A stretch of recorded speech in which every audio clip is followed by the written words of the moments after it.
Científicos del CERN acaban de descubrir un portal a otra dimensión en otro mundo. ¿Existen realmente universos paralelos? Y de ser así, ¿cuántos son? ¿Dónde están? ¿Las declaraciones de Max Laughlin con respecto al CERN son ciertas? Y de ser así, ¿por qué el CERN no ha hecho público que abrieron un portal a otra dimensión? ¿Cómo sabemos que en realidad esta es la realidad que siempre hemos conocido? La posible existencia de universos paralelos y sus características han fascinado al ser humano desde sus orígenes y han alimentado la literatura hasta generar un sinfín de títulos de género fantástico y de ciencia ficción. Desde que se crearon las primeras obras al respecto de esta temática hasta la hipnotizante trama de la serie Stranger Things, las dimensiones simultáneas han sido un tema omnipresente en el imaginario colectivo, pero no solo se ha quedado en las historias. Durante décadas los científicos han estado tratando de comprobar la existencia o la inexistencia de universos paralelos. Max Laughlin, un joven genio que hizo un dispositivo de energía renovable inspirado en Nikola Tesla, explicó detalladamente que el CERN abrió un portal a otra dimensión durante un experimento del gran colisionador de partículas. Según el joven chico de tan solo 13 años, esta apertura provocó la destrucción de nuestro universo, y lo que vemos ahora es la realidad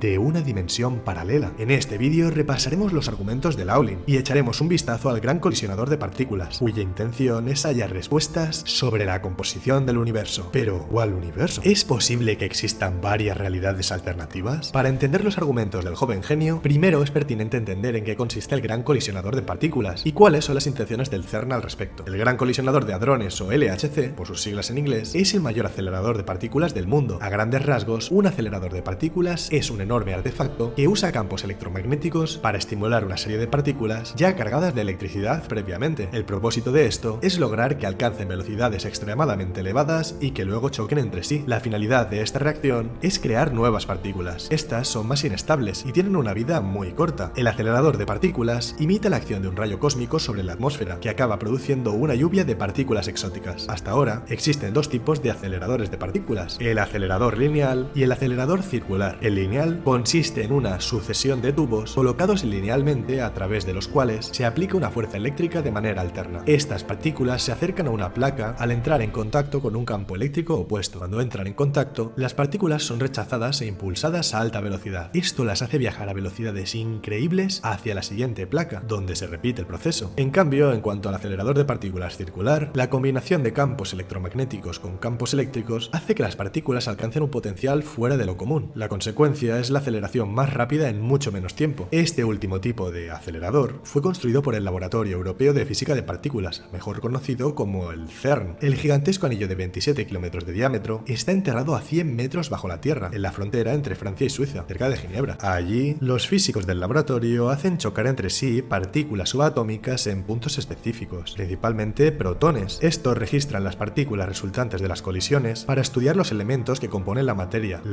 de la que está hecha el universo, incluidos nosotros mismos y sus interacciones. Esta instalación es el mayor experimento jamás construido en la Tierra, y los investigadores emulan las condiciones que existían fracciones de segundo después del Big Bang, el estallido que creó el universo hace más de 13.000 millones de años. Hasta ahora se creía que en aquel momento todavía no había átomos, solo sus componentes indivisibles, las partículas elementales. Sin embargo, siguen existiendo dudas con respecto a lo que sucedió para que las partículas elementales comenzasen a unirse hasta configurar un universo luminoso con estrellas, galaxias y planetas habitables, en lugar de aniquilarse por completo en un choque entre materia y antimateria. ¿Por qué Max Laughlin asegura que vivimos en otra dimensión? El primero en sugerir la existencia de tal cosa fue nada más y nada menos que Albert Einstein, quien lo planteó en una de sus teorías. El físico reconoció que los humanos en los universos paralelos podrían parecerse a los que habitan sobre la Tierra, pero con diferentes niveles de conciencia. Otro estudioso que se atrevió a plantear la existencia de realidades paralelas fue el físico estadounidense Hugh